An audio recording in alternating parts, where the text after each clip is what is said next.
Part 6 of the House of Salvation, the maintenance of salvation. A man once bought a brand new car. It was polished, shining, and powerful. On the first day, he drove it proudly through the streets, enjoying the stares of admiration. But weeks passed, and he never checked the oil, never serviced it, and ignored the rattling sounds. Soon the once beautiful car broke down, rusted, and became useless. The problem was not with the car's design. The manufacturer built it well. The problem was with the owner's neglect.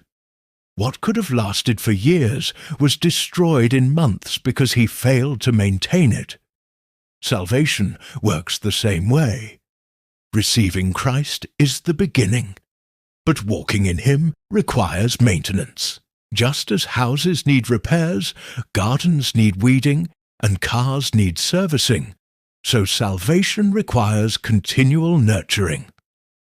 Paul puts it this way: "Work out your salvation with fear and trembling, for it is God who works in you to will and to act according to His good purpose." Philippians 2:12-13. 1. Maintenance is about transformation.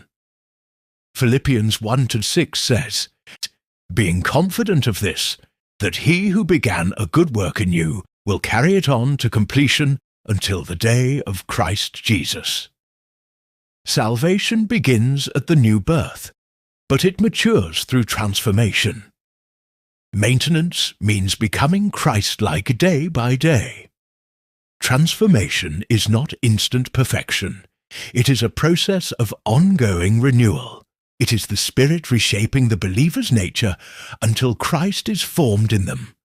Galatians 4:19. It is moving from old habits, tribal identities, and carnal impulses into the new identity of Christ, where, as Paul says, there is neither Jew nor Gentile, but Christ is all and is in all. Colossians 3:11. A maintained believer cannot be traced merely by tribe, culture, or earthly identity.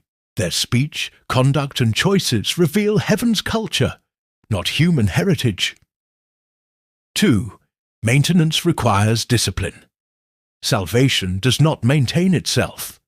Just as a farmer waters, prunes, and weeds to keep the crop alive, believers must engage spiritual disciplines. Prayer keeps the heart aligned with God. Luke 18:1. Word study keeps the mind renewed and protected from deception. Romans 12:2. Fellowship keeps the believer sharp and accountable. Hebrews 10:25. Obedience maintains the flow of God's power in daily living. John 14:23. Neglect in these areas is like leaving a garden untended. It will quickly be overtaken by weeds. 3. Maintenance means guarding against decay. Hebrews 2:1 warns, "We must pay the most careful attention so that we do not drift away." Neglect is the enemy of maintenance. A Christian who does not guard their salvation can drift back into old patterns. Maintenance means guarding against compromise, guarding against spiritual laziness, guarding against false teachings. Think of Daniel, Shadrach, Meshach, and Abednego. They maintained their devotion to God even in Babylon, surrounded by idol worship and pressure to conform. Their secret was faithfulness in small daily acts of obedience, prayer, purity, and loyalty to God. 4. Maintenance is empowered by God's grace.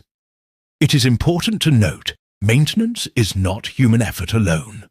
Philippians 2:13 reminds us, "For it is God who works in you to will and to act according to His good purpose." God supplies the strength, the Spirit gives the desire, and grace empowers the walk. Our role is surrender, cooperation, and discipline. His role is enabling us to finish well. 5.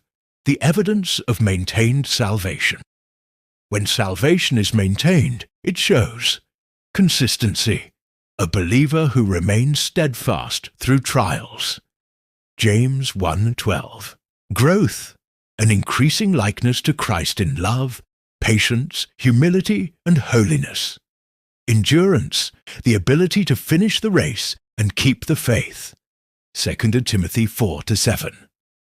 Just as an old house well maintained can stand for generations, a soul that maintains salvation will stand the tests of time, temptation, and trials. Summary: to maintain salvation means to walk in continual transformation into Christ-likeness.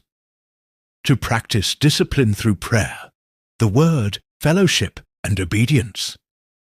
To guard against compromise and spiritual neglect.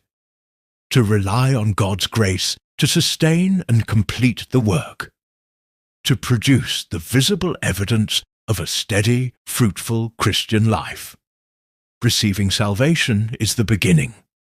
Maintaining salvation ensures you finish strong.